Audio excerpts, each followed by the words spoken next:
Hello అండి, ఇక్కడ ఒక బెల్ కనిపిస్తుంది కదా, దీన్ని నొక్కారనుకోండి అది యాక్టివేట్ అయిపోతుంది. నేను చేసే వీడియోస్ అన్ని కూడా మీకు అప్డేట్స్ వస్తూ ఉంటాయి. సో అది ఒక్కసారి నొక్కండి.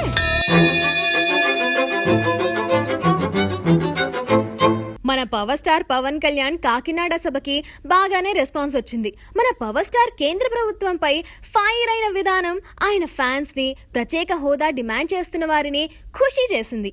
అయితే పవన్ తన ప్రసంగంలో ఒకసారి తప్పులో కాలేశారు.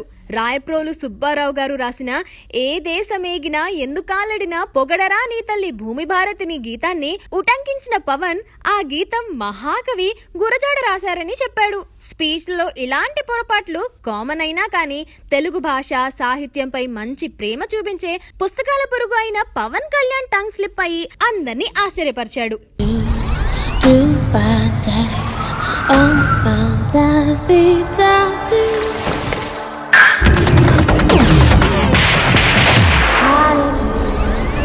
ప్రకాష్ రాజ్, కోన వెంకట్లతో గొడవల తర్వాత తన భార్య పోలీస్ స్టేషన్ లో చేసిన ఫిర్యాదు అప్పట్లో చాలా పెద్ద సంచలనమే క్రియేట్ చేసింది. తర్వాత ఆ గొడవ ఇలా సర్దుమడిగిందో లేదో ఇప్పుడు ఇంకొక విషయం లేటెస్ట్ గా బయటకు వచ్చింది.